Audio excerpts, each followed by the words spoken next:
Now, quickly we will go through the interaction of the microwave with different media. So here I want to explain like the rain, effect of rain, then cloud, then soil, then vegetation, and then atmosphere.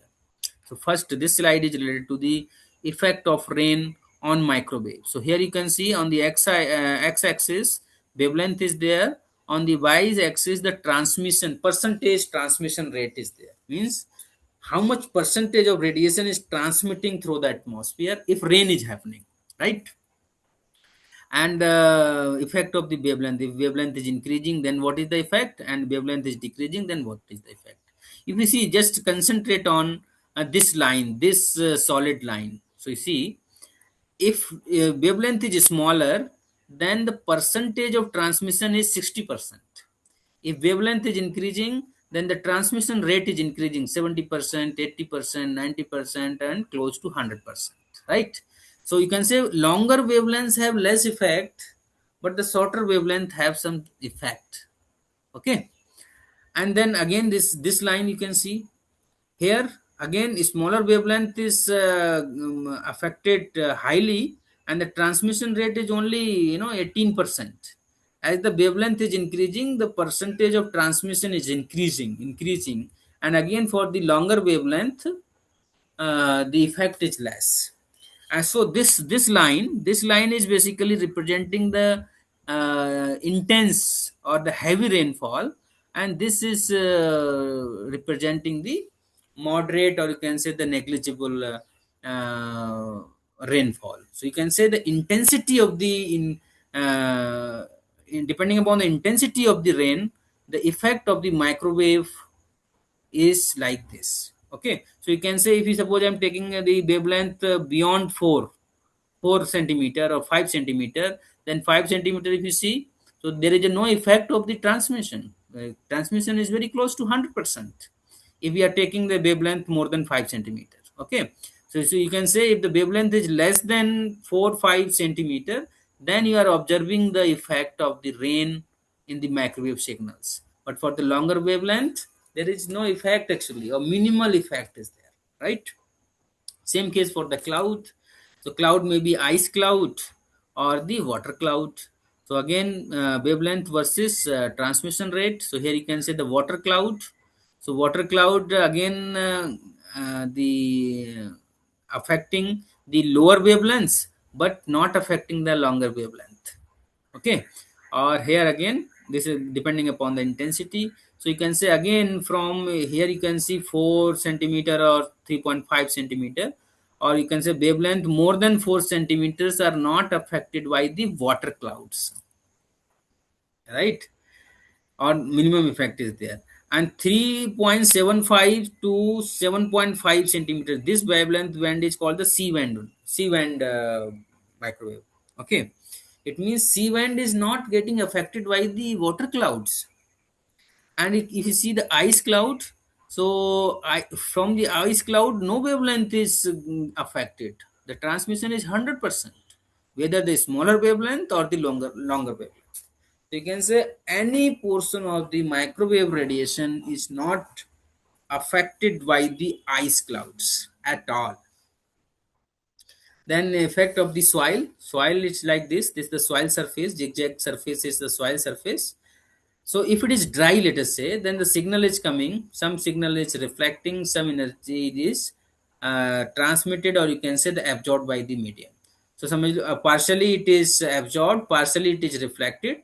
So you can say moderate level of energy you can capture from the satellite if the dry soil is there. If it is wet soil, then what is happening, this transmission portion of the radiation is not happening, all the energy is getting reflected.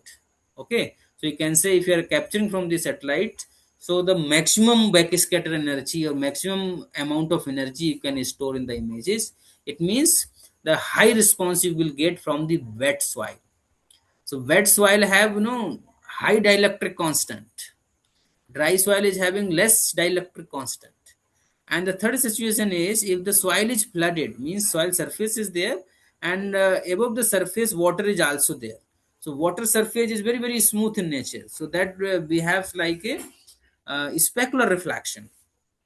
Okay, So if the radiation is coming from satellite, and from this specular surface it is reflecting to another direction, it is not going back towards the satellite, so maximum energy is lost actually. So you can say from the flooded soil, in the images you will get the black pixels. So you can say very very small response or zero response. You can say. So you can say from the flooded soil you will get no response. From dry soil you will get the moderate response. From the wet soil you will get the maximum response. Okay. Then coming to the vegetation. So if you see the vegetation, when these are vegetation, different trees are there. So suppose here x band signal is coming. So what is happening? X band signal is having the high frequency or the lower wavelength. Lower wavelength means low penetration, longer wavelength means high penetration capabilities. So here you can see, since wavelength is less, so the signal is not able to penetrate much. It is only interacting with the forest canopy structures and interacting and going back. If you are talking about the C band, means comparatively the wavelength is increased. In that case, the signal is reaching to the branches also, interacting with the canopy, as well as after penetrating reaching to the branches and then going back, right? If further increasing the wavelength, let us say L band, then what is happening? It is penetrating through the canopy, interacting with the branches and the trunk of the trees, and some force signal is reaching to the earth surface also and then going back. So you see a major portion, the signal is interacting with the major portion of the tree structures, plus partially over the earth surface also. So complete structure is penetrated by the signals. And further, if you are increasing the wavelength, let us say 65 p bands are.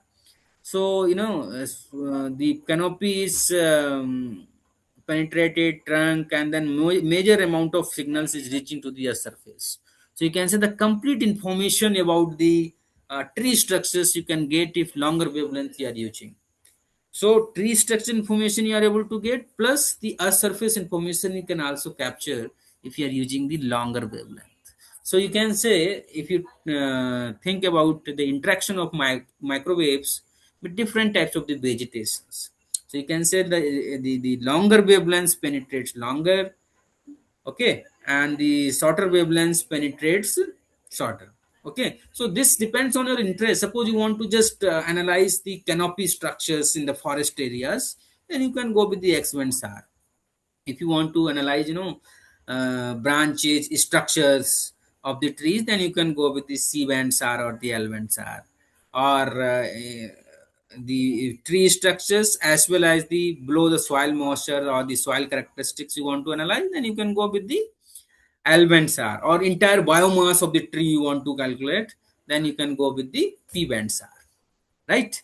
So this way, the microwaves interacts with the vegetation, and this is the atmosphere interaction. So atmosphere has different layers: troposphere, stratosphere, ionosphere, ozonosphere, exosphere, thermosphere, and so on.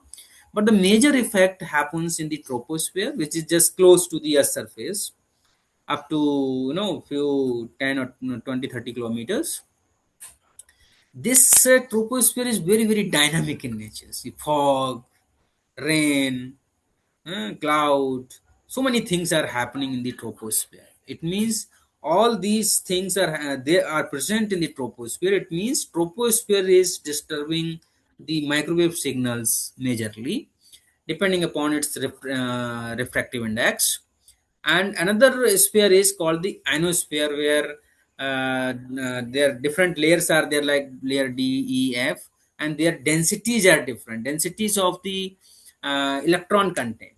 Okay, so total electron content density is changing in different layers of the ionosphere, and hence the interaction of the microwave is varying from the ionosphere as well as the troposphere.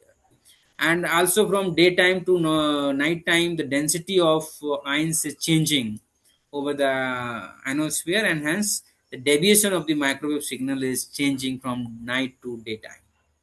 So the overall interaction of the microwave signal in the atmosphere is happening through the troposphere as well as the ionosphere. So the combined effect is effect of troposphere plus effect of the ionosphere. So combinedly we are analyzing. So these equations you can see, and in detail you can understand, okay, how much effect of is there, or delay is there in the troposphere of the microwave radiation. So it depends on pressure, temperature, and partial water pressure. Okay, if you know these things, you can analyze the refractive index and you can analyze the